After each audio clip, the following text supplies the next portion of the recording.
The question that actually helps someone struggling. Support doesn't always mean money. Sometimes it's just about showing up. Sharon Horne-Ellstrom here. Welcome to day 193 of our Supersize You annual challenge. Today and all this month, we're talking about contribution. How do we show up? How do we interact with other human beings? How do we make the world a better place a little bit at a time, mostly by just being ourselves? We are also going to talk about the P in the SOAP framework today, so I don't forget. It's our fourth day, the last step of the SOAP framework process, and we're going to talk about how we do that. But let's first talk about this whole thing with respect to struggling. How do we help somebody who's really struggling? What is the question that we can ask? And how do we just show up sometimes? Because a lot of times when I need help, and we all struggle, let's be honest here. We don't always have perfect days every single day of our life. If you have, more power to you. Please share it with us so we can celebrate with you and we can get more of that in our lives, more of that energy. But the truth is, life is a series of ups and downs, and it's how we handle those ups and downs that make the real difference in our life and in the lives of others that we impact. So today we're thinking about and talking about, and I started with, what is the question that you ask somebody that's struggling? Because a lot of times, maybe they do need a meal. Maybe they do need us to help out physically in some way.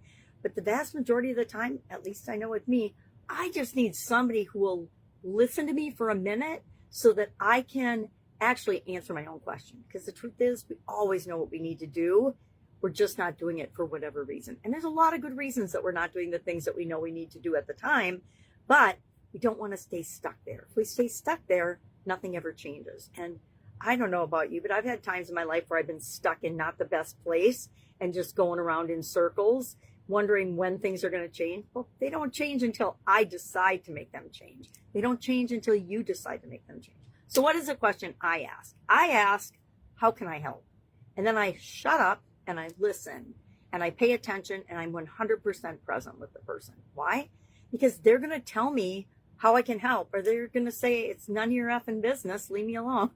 Which I've gotten that before, right? Sometimes the people close to us don't have a problem telling us, hey, I got the answer. I know what to do. I just want to wallow in self-pity for a couple of minutes. Leave me alone. Have you ever done that? I'm sure I have on occasion. Hey, I know what to do. I'm just not doing it. Why am I not doing it? That's for me to figure out. And when I figure it out, I'll change it. So how are we going to address this today? How are we going to deal with this for ourselves and for other people? Community improves. Our businesses, our lives improve when we actually connect with other human beings and figure it out and do the actions and take the steps we know we need to do to create what it is that we want. And this applies not just to contribution, but in every area of our life. And I think that's what makes it hard, is that it requires that we take radical personal responsibility, right? We take personal responsibility for everything. I had a sudden cardiac arrest in 2010. I think I've talked about that sporadically. I try not to talk about it a lot because it's not the kind of thing that very many people can relate to.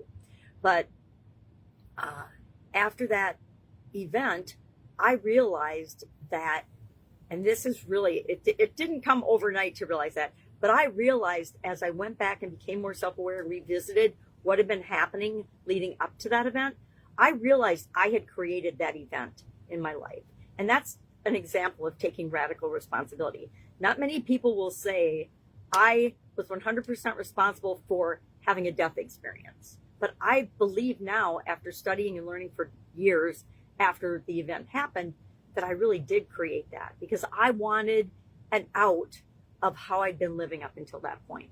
I'd had a ton of success, looked great on the outside, but on the inside, I was freaking dying. There were parts of my life just falling apart one after another, and I didn't want to go on that way. And so I needed a hard stop reset in order to give myself permission to do something different, to change things, and to just radically blow up all the areas of my life that weren't working and just a dead stop and change them immediately. Because I knew that if I didn't change those things, I wouldn't be sitting here talking to you today. And that drove me more than the fear of stretching my comfort zone and saying no to the things that weren't for me anymore and actually paying attention to what was important to me. I think that's a pretty radical example, which is probably why I don't share it very often. But it is an example of if we want our life to change, nobody's going to change it for us. It's 100% up to us. Sometimes we just need somebody to listen to us and hear us out about whatever area it is or whatever is going on. And we don't need them to solve it for us. We don't need them to fix it. We just need somebody to support us and listen to us through the transition. So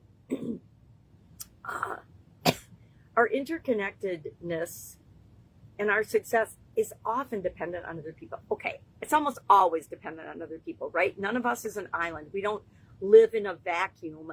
I don't think that nowadays, especially, we are so interconnected with the internet, with the media, with the way different industries work. Just think of your food and how you just go to the grocery store and you get what you want. You don't have to grow it in your garden and hope that you have a good crop. Food is readily available for most people. Support doesn't always mean money. Most often, to me, I just need someone to listen to me for a couple of minutes on some things. And then I know it gives me the confidence that my thinking isn't crazy and that the next step that I want to do is actually the right step to actually take. It gives me more confidence to take action on that step. Strongest communities are built on mutual support and generosity. And so we get to decide, especially on the school platform, which is where I'm residing these days for the vast majority of my time and energy, what and how our communities are going to operate. And that's one of my favorite things about the school platform is we get to choose who we let into our communities and then how we support one another. And so this topic, this whole month has got me thinking about different ideas and different ways to be supportive of the community and have other people in the community helping and supporting one another as well. And I'm not talking giving each other money. Maybe we do business with each other. I think that's always a good thing. We ought to do business with people in our community and people that we care about, right? And that we know, trust, and like. So today, our action item, all I want you to do is reach out and thank someone today who listened to you or supported you or helped you in any way, shape, or form during a time when you were struggling. Sometimes it's hard to remember and go back and say thank you, but it's really, really important to close that loop and thank the people that have supported and helped us. Why? Because that means the universe will send us more people to help and support us in the future. And I guarantee, no matter how long you live between now and the end of your particular life, mine too, there are going to be times when we struggle and when we need a sounding board, when we need support, we need help, etc. All right, I was going to ask some reflective questions, but I've been gabbing enough and I shared enough stories. So go out, do this, I didn't talk about P for progress. SOAP framework. I knew I wasn't done yet. P in our SOAP framework stands for progress. How do we know we're making progress in the area that we're wanting to improve or that we want to set a goal in? I just listed a few things here: money, time, impact, feedback, etc. And you can fill in your own blanks. But I like to make graphs of things. I'm actually, for having bad vision, a visual person, which makes things really interesting, right?